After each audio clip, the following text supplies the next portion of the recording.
And then we've got Alison McLean, who's an FSP grant recipient from the University of Canberra. And she's a legal scholar, and she's looking at issues around IP and synthetic biology in Australia. So there's not many of us at the moment, but the maximising impact area has only been really functional for the last 12 months.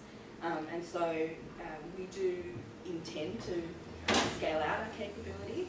So in the next year or so, we'll take on a couple of PhD students, and then they'll be in collaboration with the RI initiative, as well as a couple of postdoc fellows as well. Okay, so I've pulled some of this out from our impact pathway. So I don't know what it's like over here, but you know, with high investment comes high reporting and responsibility, and so we've got a whole number of documents, and so this is just pulled out from there. So this kind of goes over our activities, and we have 5 pillars that you can see that our research activities focus on, and they are social, ethical, institutional, legal, and regulatory.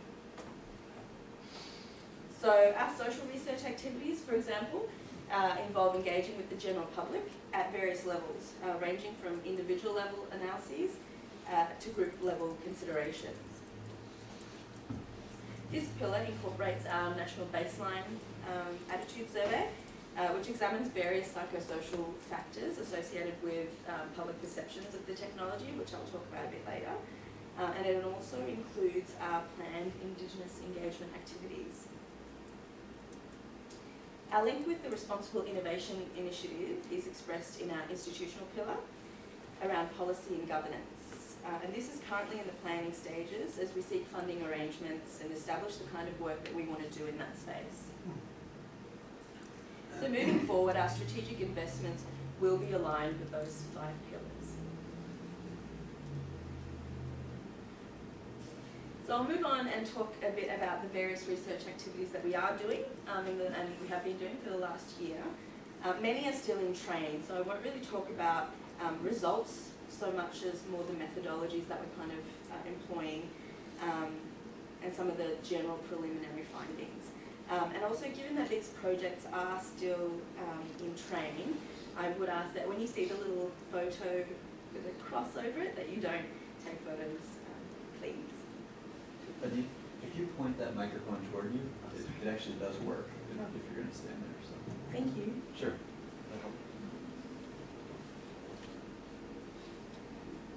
Okay, so our qualitative work kicked off with an examination of unique SynBio case studies for in-depth institutional analyses. Each SynBio technology context is very different.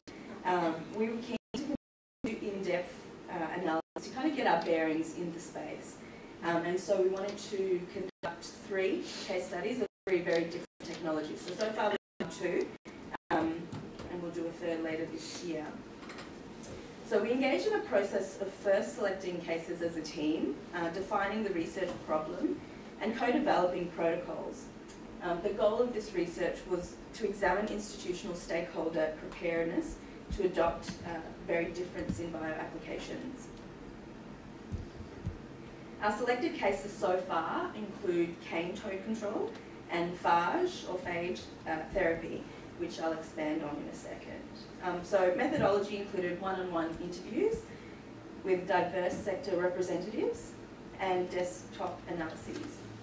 Participants were asked to articulate the problem from their perspective and then kind of talk about their knowledge of SynBio technologies and applications in that space.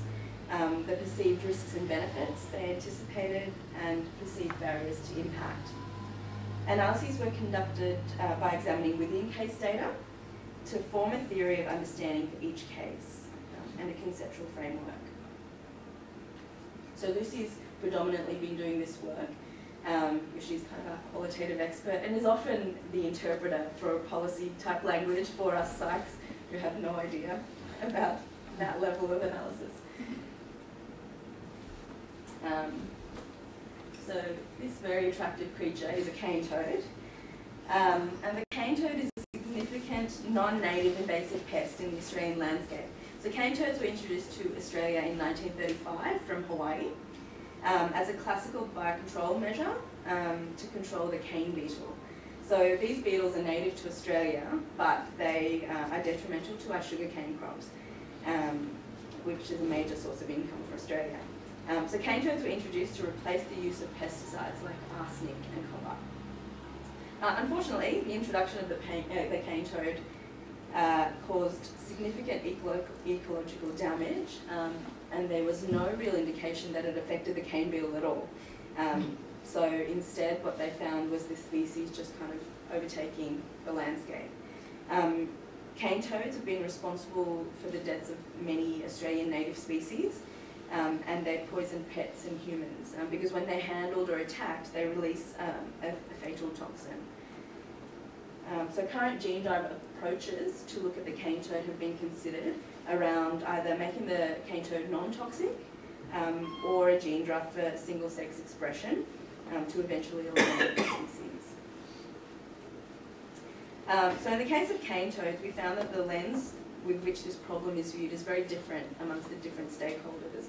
But overwhelmingly, the issue was not about reducing the high toad numbers, which is how the cane toad problem is often talked about in the media, but rather it was more about maintaining biodiversity and enhancing that. And talking about threats to native species was also a key way to kind of engage Indigenous people in this topic because of the impact of the cane toad on their livelihoods. Stakeholders were pretty optimistic about novel SynBio technologies for managing the invasive toad, but they were concerned, of course, about the ecological impacts and the movement risks. Participants also believed that engagement with the community was a key barrier to impact, but the mechanisms by which that might occur was framed differently for different stakeholders. And our second case was phage therapy. So I'm not sure how familiar you are with phage therapy, but if you're like me, I had no idea. So basically, bacteria can team up to form kind of sticky drug-resistant communities called biofilms that can be resistant or super resistant to antibiotics. So these biofilms can form on different surfaces, including catheters, water pipes, causing huge problems in clinical, industrial and natural environments. So phage therapy is a cheap, efficient and natural kind of alternative to that, to antibiotic use in tackling bacterial infections. So phages are really an alternative to antibiotic use, and so will help combat that antimicrobial resistance problem. So in the phage case study, it was a very different picture to the lack of critical mass, due to the lack of critical mass in this space. So where we had multiple stakeholders, talking about cane toads, in phage therapy there was very few people, not just willing to talk to us, but actually that existed in this space. So there's a lot of kind of tensions around funding and IP around this technology. So yeah, a lot of the scientists working on this are more around the fringes. So stakeholders felt that the regulatory pathways and translation prospects from lab to the real world for this type of technology were not really clearly defined. And despite the obvious potential for this type of technology, non-human health applications would probably not be the right avenue to first introduce this type of science. They thought it might have an easier pathway in either animal use or other alternatives. And communicating phage science to end users was also perceived as a significant challenge and an area of future research focus.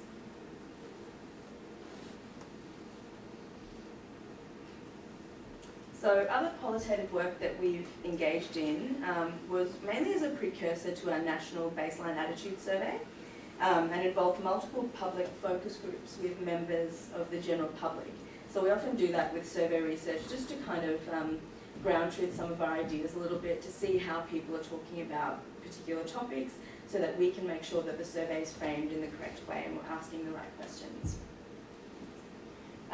So the objective of these focus groups was to understand how lay people understood the concept of synthetic biology and their emotional and attitudinal responses to 7 hypothetical applications of SynBio technology. We wanted to understand the words that people used when talking through the technologies amongst themselves and to each other, and the frames they used when they described the risks and the benefits, so that we could use that information to improve our survey. Our specific goal was to identify drivers of acceptance for various SynBio technologies, barriers to public acceptance, values around SynBio technology, concerns and perceived risks, and thoughts kind of on how each of those technologies should be governed. So they were all very kind of different technologies that were probably the closest to hitting the market, so to speak. So SynBio technology typically is at least 10 to 20 years away, but these were kind of project ideas that were nearer to completion than others. And so as part of that, we were also interested in public feedback to our SynBio storyboards. So as part of the research that we're doing is that we wanted to develop some communication tools to convey kind of complex science ideas to the general public. And we thought the best way to do that was to establish SynBio storyboards. So I'll kind of focus on them for a bit. So we developed 7 different storyboards on 7 different hypothetical technologies. We called them hypothetical simply because first we didn't want the public to think that this was coming out next week, and also because there's still a long way to go between the technology development and implementation in public forums.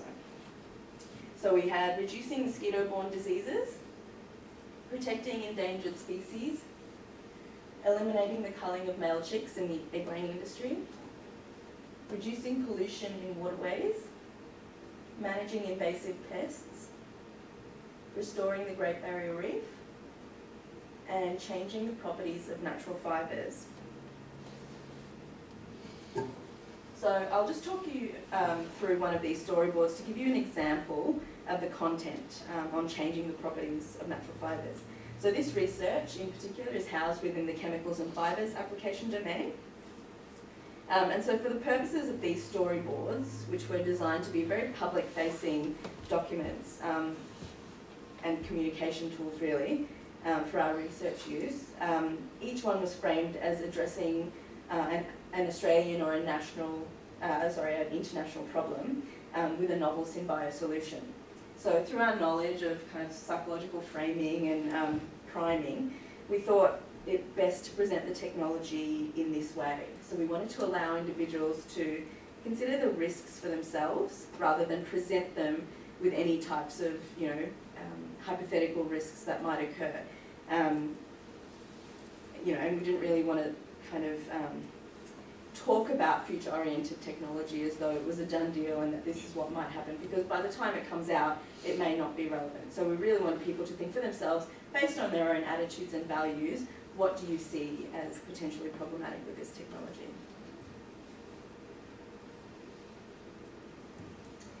So each storyboard had 5 to 6 information slides where the topic was broken down into the problem, the synthetic biology technology operationalizing a possible solution, and finally, the anticipated impacts.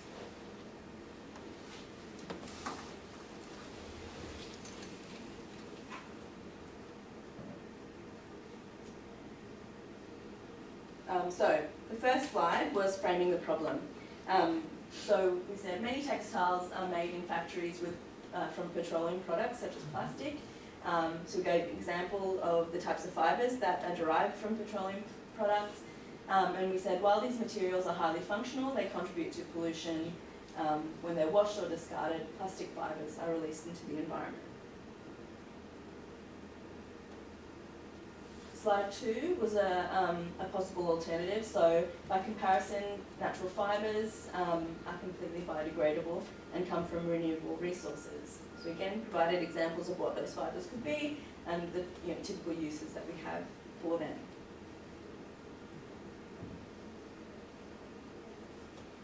Then we kind of presented the technology in a very simplified format.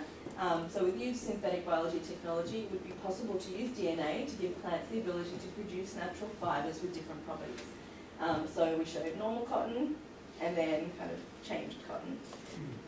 And this one in particular was about changing DNA so that the cotton could grow in a specific colour to reduce the necessary dyeing for garments.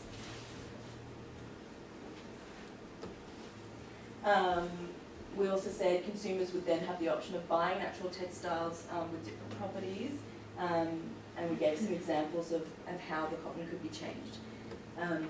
And again, these were framed as hypothetical technologies, and they are in a sense because the research at this point can go in different ways, so they can try and focus on different kind of characteristics for cotton. And part of the survey is kind of understanding as well, like whether people see this type of research as useful to their daily lives. And then we had kind of the solution. By changing natural fibres, it would be possible to produce textiles from natural fibres that mimic the properties of factory-made fibres, therefore reducing global pollution. Okay, so as you can see, it's a very simplified kind of statement, but it was more about getting people to think about, okay, this is what synthetic biology technology could be applied for. And so that, as I said, there are 7 different technologies that we kind of looked at. So, 7 public focus groups were also conducted across 2 daytime sessions and 1 evening session. And each focus group comprised 4 to 6 people, and they each viewed 2 different storyboards randomly assigned. So that meant that each storyboard was reviewed twice by a different group. So for the focus group activity, each group was asked to assign 1 scribe and 1 reporter. And that was really about trying to, again, identify the words that people used. So the scribe was asked to note down everyone's kind of discussion points, and then the reporter was asked to talk to the group about the technology in their own words and the discussion points that they all identified.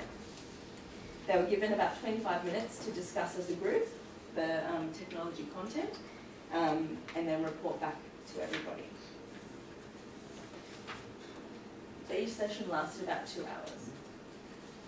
That went really quickly. So I might quickly just go through some of these. So some of the themes to emerge were benefits. So people identified, of course, reducing waste, as the slide suggested. Sustainable and scalable was something that came out, and the possibility of combining different properties. The risks were possible costs, impacts to farmers who might not be able to afford the new technology, and it is still resource intensive. So you still have to grow the cotton, you still have to use natural resources to do so. And then deal breakers. So if the new product itself contained allergens, unfair accessibility, and transference of GM to neighbouring crops.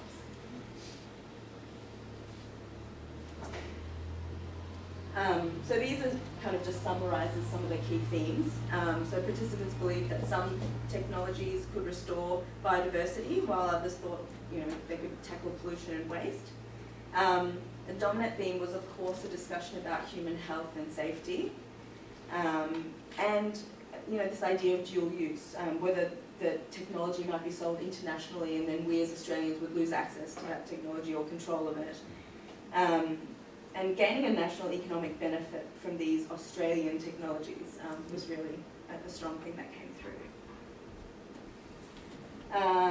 Okay, so the pathways for maximising impact was also inclusive of a national baseline survey. So I will take longer than 5 minutes, Jason, sorry. So using the data from our focus groups, we refined our national survey to ensure that we were using the best language. And the main aim was really to observe baseline attitudes amongst the Australian general public about different synthetic biology possibilities in Australia. And we're interested in forming science, and direction. And just quickly, as a psychologist, the idea of public acceptance it's not a single outcome, and so often we get a lot of flack by saying, oh, why are you just focusing on acceptance? It's not about acceptance. But actually, for us, acceptance is a whole bunch of different things, and it can really lead to interesting kind of relationships in the way that people think about things and the way that they make decisions. So importantly, we as behavioural scientists can't really deliver acceptance, and it's not social license. Well, we can deliver acceptance, but not ethically, as persuasion and things you can get into. So I just wanted to kind of put that out there and say, you know, acceptance is very broad. And so when I talk about acceptance, that's kind of where I'm going. So as a result of kind of all these considerations that we have to put into getting an understanding of acceptance, we had a pretty large survey.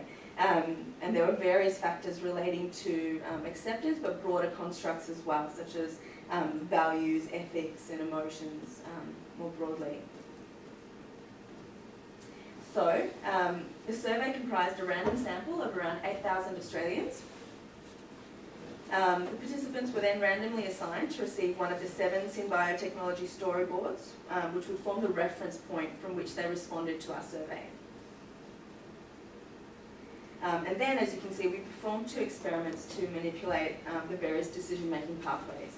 So one experiment involved presenting information just on the technology itself. Another one included a regulation slide where we talked about the possible pathways that this technology would need to be regulated through. Then a different experiment was just about public engagement. So, you know, the different options that the public could get involved in helping make decisions about this technology. And then the one that combined everything together.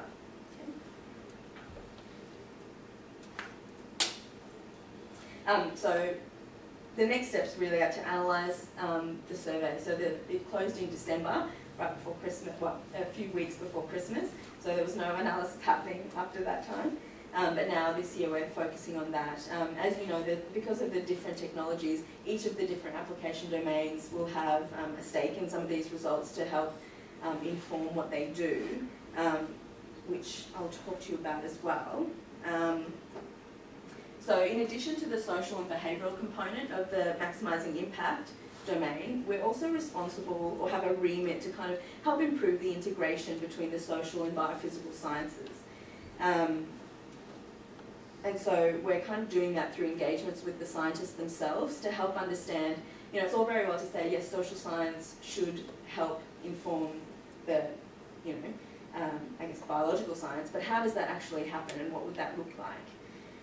So we ran workshops with the technical science project leaders within the FSP to start those conversations and interactions with us between the 2 sides of that synthetic biology coin, which is the social and the biophysical. So the objective of those workshops was to help biological scientists examine their research in the context of like possible future technologies and how they might be implemented in society, and how social science could help their foundational work. So Lucy facilitated these workshops and guided our biophysical scientists through some stakeholder mapping and actor mapping activities. They're pretty simple expressions of those activities because we're talking about people who are in a lab and they don't really think about this stuff. And so we started off very workshopy, you know, paper all on the board there. Lucy kind of changed that into a more formal and functional map for people to use, or those project teams to use. So in the centre was the problem that they thought that their technology was helping to solve. And they had to kind of think through what are the causes of this problem and what are the potential impacts of this problem. And so the idea was then really for them to see, okay, my technology is kind of taking this pathway to impact. And it really helped us get a sense of where we as social scientists could come into that system to help maximise impact, I guess. We also did some follow-up engagement activities, and they were kind of what-if scenarios that were presented to the scientists to think about what happens if the social survey shows that most people think that the science that you're doing is not at all important, and that they're really concerned, there's high-risk perception, and it's no better than the current methods that are currently available. So, you know, what would that mean for them as project leaders, and what was possible, if anything, for them to change in their science to kind of account for this type of information. And what really was the role of public support in their technology? So, you know, a lot of feedback that we got was that, you know, why should the public have a say in what I'm doing? I'm in the lab, they don't understand the science, so why should I change anything? So it was a really interesting kind of discussion. We're still working on, you know, the integration part of it, but it was a good start to kind of get this kind of cross-thinking happening. So I will stop there. So thank you.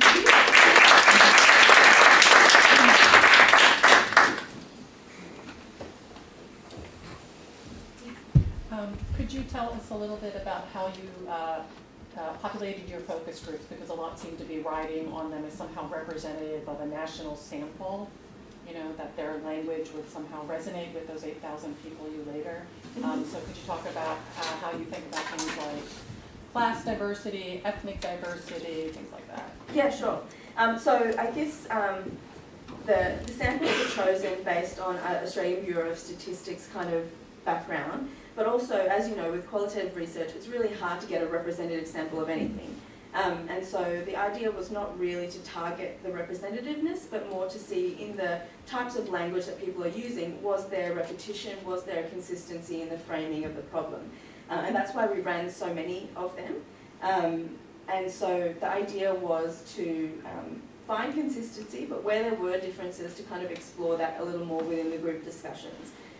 So yeah, so I wouldn't say we were trying to be representative and think that the focus groups were going to tell us everything that we needed to know for the survey, but it was more around to make sure that on the whole we were kind of talking about it in a way that people understood the technology enough so that they could answer the questions in our survey. If I could follow up, then how did you account for diversity? Because of course you're going to find repetition if you're kind of within the same social grouping, even at a national level. Yeah, so as I said, it was through Australian Bureau of Statistics, so we had certain ethnic diversity kind of quotas that we had. So we had a few Indigenous Australians in there, and then through the mix there were other different types of cultural representations. But that is a really good point, and it's something that we are exploring later on. So we have a PhD looking at the perspectives through Australia's cultural diversity that aren't necessarily represented in the types of surveys that we do. And also we have a postdoc hopefully coming on board who's going to exclusively look at Indigenous Australian perspectives and values around synthetic biology. I'm curious if you could talk a bit more about the tension that you kind of arrived at the end. You started off, you know, you're talking about the importance of maximizing impact, responsible delivery of these disruptive and contentious science, the preparedness to adopt new technologies. So this kind of getting people to accept and go along with these things. And then at the end, you're talking about how acceptance doesn't equal persuasion, the integration of the social and the biophysical or the technical, and, you know, giving people a way to kind of weigh in on what form these technologies should take and if and how they should be used. So it seems like there's kind of a tension within your mandate to kind of both promote and gain acceptance, and then also try and influence and open discussions about what we're trying to actually achieve.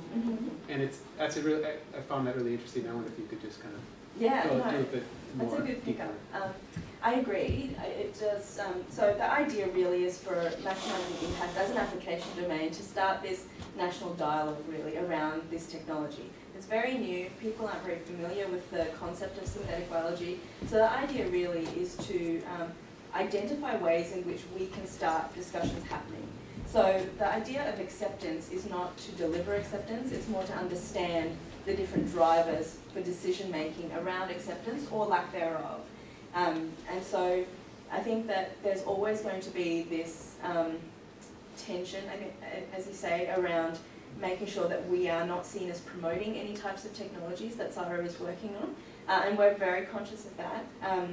So the idea really is just to get people to start talking about that technology, rather than promising them anything, trying to tell the scientists, okay, if you talk to people about it in this way, they'll say yes to your technology. It's nothing to do with that kind of approach. It's more about, okay, well, the national sample suggests that it's not really useful to focus on giving cotton stretchy quality, because that type of thing is not important to people in their everyday lives. So it's more around informing what the public would like to see SynBio helping them and society, rather than kind of delivering on particular technologies. But we had to choose technologies just so that we could give people something to think about and respond to, rather than just saying, you know, here's synthetic biology, what do you think about it? Because it can mean so many different things.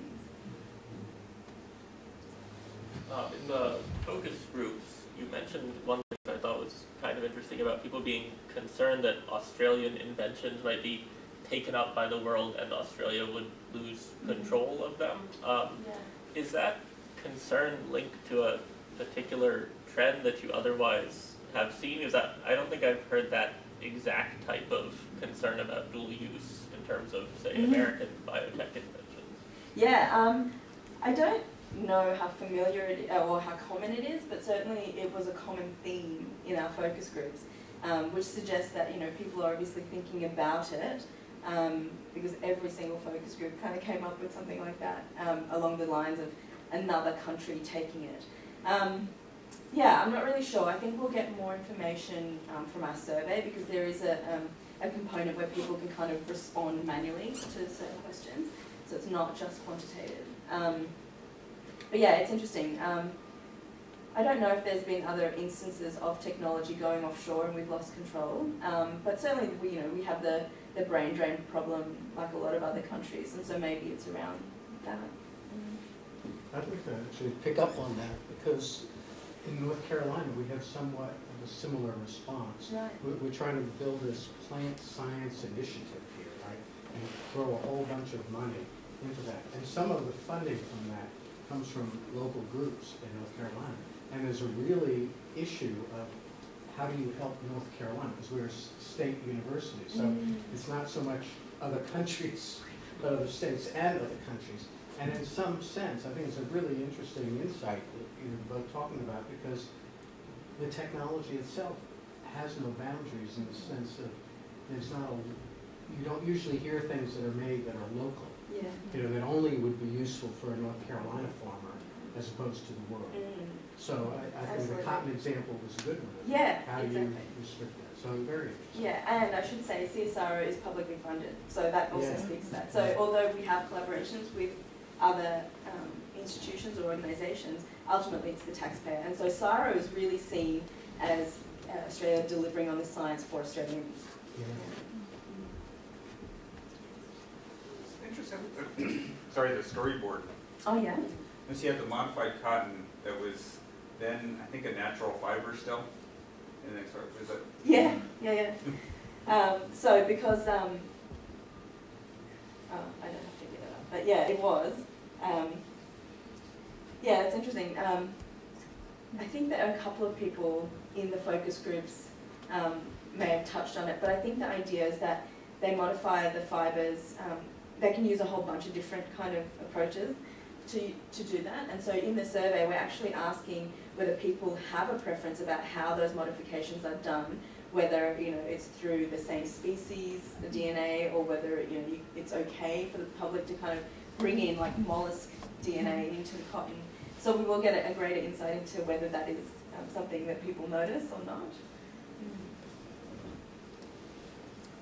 On the storyboard, I noticed that the language is not very uncertain.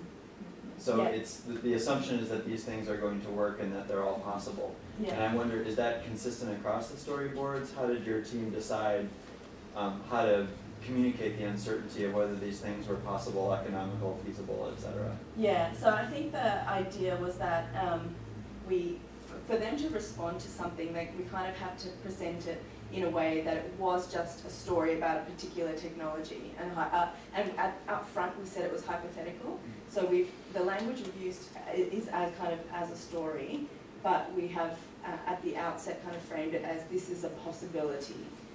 It might not happen this way, but this is kind of what you're responding to. But yeah, I think we've got a lot of flack for people saying, oh, you're not talking about the negatives, it's all such a positive story. But that was intentional in the sense that, the idea is the scientists are doing this because they think it's a solution, right, a viable solution. And so we wanted people to say, okay, if this is the case, what is your feeling about this technology? What do you see as a problem? You know, putting aside the different science issues, what are the social problems that you can see kind of coming out of this technology? So we weren't asking them to critique the science per se as well. Yeah, so building off of that, I'm really interested in the composition of the focus groups again, because I think that their own backgrounds, their employment, their views of technology, nature, would play a key role then in coming out to what their ideas of potential risks and impacts. So I'm curious about some of the underlying details here in between the focus groups and the production of possible risks. Yeah, absolutely. So you're right, and so the idea really is to, the idea of the focus groups was to socialize these types of storyboards, and the focus groups were really as a precursor to the survey. So the survey then, you have, en masse, 8,000 people, and we're asking about those particular questions. So we have a measure of their background, we have a measure of their values around the environment and science, as well as their attitudes towards the technology. So while the focus groups could not be inclusive of everything, we certainly had a good go in populating them so that they could be somewhat representative, but I mean, it's an inherent limitation of all qualitative research, is that it's only in the strength of what you have there. And so that's why we kind of use a two-phased approach of qualitative plus quant to give a broader story. Did I answer your question? Yes, thanks. Can I ask another follow-up question? I'm really also interested in the overall responsible innovation approach here, and I don't know if you could talk a little bit more about that, like what would be included, whether there'd be things like some sort of checklists or different mechanisms to kind of build in responsible innovation with different processes. Yeah, sure. So the Responsible Innovation Initiative is run by Justine. So I don't know much about the literature or the theory around it, but certainly that's what we're working towards in our collaboration with the RI initiative. So she has a framework which she uses, and I think she's got 5 staff now, a few postdocs, some PhDs that are going to start that work. So that's really very new for us. And so Justine has done a lot of engagement with the European science agenda a lot, so particularly in Scandinavia. So they use RI and the frameworks of RI a lot over there. So we're really learning from them and applying it to our own kind of environment. So yeah, I won't answer that, but yeah, it's very new at the moment. I wanted to ask about the survey, recruiting people. Are you doing it online? Is that where people are seeing the storyboards? Are you walking them through on the telephone at the same time? Or no, so yes, it's an online approach, and so with that are inherent limitations that not everybody has access or is literate enough to use a computer. But again, that's a natural limitation of survey research. So what happens is people log in and they kind of give their general information, and then they get randomly assigned into a particular cell within the survey. So I'll just put it up so that you can see what I'm talking to. So each of these pathways is a different cell of respondents, for each of the storyboards. And so they kind of work their way through the storyboards and then they respond. So when we get our data, we have the amount of time they've taken to look at the survey plus the storyboards. So we can then start to filter out, okay, well, if they've taken 2 seconds to look at the storyboards, then we would probably cut them from the data. So we have a cleaning process as well. So I'm wondering about recruitment, and I want to push back against this idea that there's some kind of natural limitation, right? Especially because, at least in the people you had, accessibility was a key concern. Accessibility and control, and so if we naturalize natural limitations, we kind of create these, what is it, not the digital divides, but these technological divides, which the research respondents, at least in the focus groups, are saying is a key concern of theirs, that we don't create these technological divides. Absolutely. Yeah. And so our survey is not the only piece of data, right? So we have multiple avenues for which to collect our data. So we had our focus groups for people, and some of those people would probably be less likely to participate in an online survey. We also have our Indigenous engagement activities that are planned, which will access a whole other demographic, as well as our kind of cultural perspectives. So it's kind of a rolling process. We're not relying on this as our number one only source of information on the Australian public. It forms a part of a broader scientific agenda for maximising impact. Just be curious, in the second random assignment, the regulation, engagement, and then both. I'm just wondering why you divvied it up like that, and maybe what your hypotheses are that you might be trying to examine. Sure. So the reason that we had regulation and engagement as two separate ones was because through the literature as well as kind of focus group confirmation was this idea that the way that the technology would be governed was a particular consideration for people. And so when people in the focus group looked at all these, they got the other two slides as well. And so we thought being comprehensive would be really useful for people to know that, oh, this technology has multiple kind of checkpoints for it. But actually what we found was that people were saying less governance, loopholes, or not loopholes, red tape was better than listing everything, which was interesting. And so we will kind of look at the large-scale data set to see whether that is a consistent finding. So that was why we thought regulation would be something that might differ in people's acceptance. And then engagement was this idea that everybody wants an opinion on this technology, everyone wants to have a say in this technology, or is that just an assumption? So we included the possible engagement pathways, and then we asked people kind of what level of engagement would you prefer, from like knowing every single thing about the technology and having the data publicly available to basically no information or just a brief summary of what the science might have said. Yeah, I was going to ask more about the end result and how are you going to integrate it with the research teams? How receptive do you think they're going to be? And what are your thoughts on the different kinds of receptivity you're going to get among your groups that you're engaging with? Yeah, that's a great question. That's the responsiveness part of responsible innovation. Are they going to respond? Are they going to adjust what they do based on your results or not? Yeah, so I think that's, whether they change anything or not is something separate. I think in terms of giving them the information, we will prepare our findings for each of the project groups that participated, as well as the broader application domains within which those projects sit. So they are really keen to know the responses, but it's funny, so when we had that what if scenario play out, we had the younger kind of PhD postdoc type people being kind of the sassy ones saying, why do we need to worry about this? Whereas it was kind of the seasoned academics who were kind of like, yeah, we probably need to address this. Yeah. So that was a surprise, and so, I mean, yeah. Because I've actually noticed the opposite in the synthetic biology community in the U.S. It seems like the younger ones are more receptive to incorporating the will or the voice of the public, whereas some of the older ones are not as receptive. But that's just my observation. We haven't done any study on it whatsoever. Yeah, and neither have we really. So, but yeah, so anecdotally, that's what we found. Yeah, interesting. I was just saying, I mean, it is a very interesting platform that you developed. I mean, you have the Australian perspective. Have you thought of partnering with another country and ask? Yeah, absolutely. So I think our storyboards have been received really well. So despite the fact that they are really a tool for those particular technologies, the idea of kind of distilling information down into a lay format in some way has been really effective in engaging people. And we saw that in our focus groups, that people were really talking about it. We didn't have to kind of prompt them in any way. And I think it was a really organic discussion that people were having.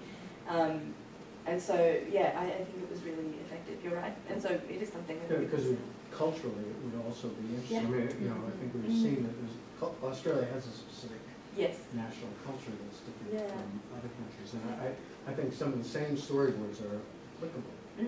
We did a project like this about 4 years ago. We can talk later, but we had Sloan Foundation to present case studies of synthetic biology. We we didn't use storyboards, but we just used one-page descriptions, and it was experts. But Yeah. we did develop storyboards afterwards on Yeah. 4 case studies of synthetic biology. So we should talk. I mean, that would be fun to. I mean, it's not directly comparable, but it would be fun to compare. Definitely, and I think so we've just got go-ahead funding for the next 3 years. So we have to plan our research for those next 3 years. And one of those things is to expand on our focus groups because you know, it is like a point in time and depending on the people that you get. So now we're going to try different kind of dialogues as well, face-to-face versus online community groups. So, you know, this idea of being anonymous versus being face-to-face with somebody. So we are playing around with different types of variables. That's great. Yes? You've got really different sorts of connections to people with food and disease. Yes. Versus natural environments. With the storyboards, I mean, did you, I guess, seek to make those as comparable as possible across the? Yeah. Everything from, like, you know, the size of the type, you know, the number of slides that we had, down to the order of things and the way the pictures are framed. Yeah, it took us a while to get those. Can you say? I mean, does anything jump out if you can say just in terms of the application of synthetic biology and how personal it might be, I suppose? Yeah, I think overall people were really excited about the possibilities, and this is just our small-scale focus group, so we haven't analysed our broader sample just yet, although there are little bits and pieces that are coming out. Cane toad is something that people are very keen to get rid of. But yeah, I think that people are very optimistic about the ideas, but they do want scientists to be cautious, I guess, about the implications. But I think that I don't really know how that will play out yet. So yeah, it's just new, so we'll see. Yeah. Anybody have a question who hasn't had a chance to ask one today? Yes, please. Yeah, so I'm really interested in science communication, and my research, so I was mainly doing basic questions in basic biology, and something that I always run into as an issue is how to frame that kind of question when I'm using contentious technologies like genetic engineering in a way that the public can get on board with, because you can't, it's really hard to answer the what's in it for me question. And so I'm curious if you've done any research addressing how one might frame more basic biology questions. Like, did you include any sort of non-applied storyboards or? No, so this was all about this potential technology existing in the world. So we have a PhD topic that's open at the moment, looking at communicating complex science information in this context of uncertainty around the technology. And we're using a psychological frame for it. So we're looking at persuasion and framing and how that influences the way people make decisions about the technology. And that information from that can kind of help to figure out how to communicate. But no, so this, we've not really, or we have asked about, you know, whether you would want to see DNA from the same species used or not. So those types of biology questions, but no, because we figured the sample was going to be a lay sample, so we didn't want to overcomplicate our survey and just basically ask, you know, what are your kind of feelings towards this technology? That's tough. Thank you. Please join me in thanking you. Excellent conversation. And if anyone is interested in meeting with Aditi, she has some flexibility tomorrow. The workshop isn't until Thursday and Friday. So she probably needs some recovery and sleep time, but she is also willing to meet with people. So please let me know. And are there